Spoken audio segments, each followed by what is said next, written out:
ay bulumbuliyo gasho ee bulumbuliyo gasho maxay aboor meel lahay waxa cuno galo tiirkii uu bolola shaq u dhaha dhagaxii hadduu biyo galo wasaq gasho uu baba laakiin haddii tiirkaas daryeel fiican la siiyo maxay noqonaysaa laakiin ragga ayaga daryeel ayaga lama siinayo ila fahanteen ayaga is daryeelaya ragga ayaga is daryeelaya ma ragga inay dumarka daryeelaan ma ragga aad dumarka daryeelo dumarka ragga ma daryeelaan kaliya ma ah dumarka waxay ragga daryeeli doonaan markay ragga dumarka daryeelaan ragga dumarka markay daryeelaan ayay ragga ka helayaan daryeel dumarka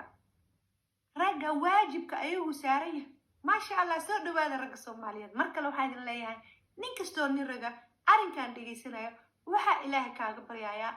inuu waxa khayrka aan ku sida uu ilaahay ku fahansiiyo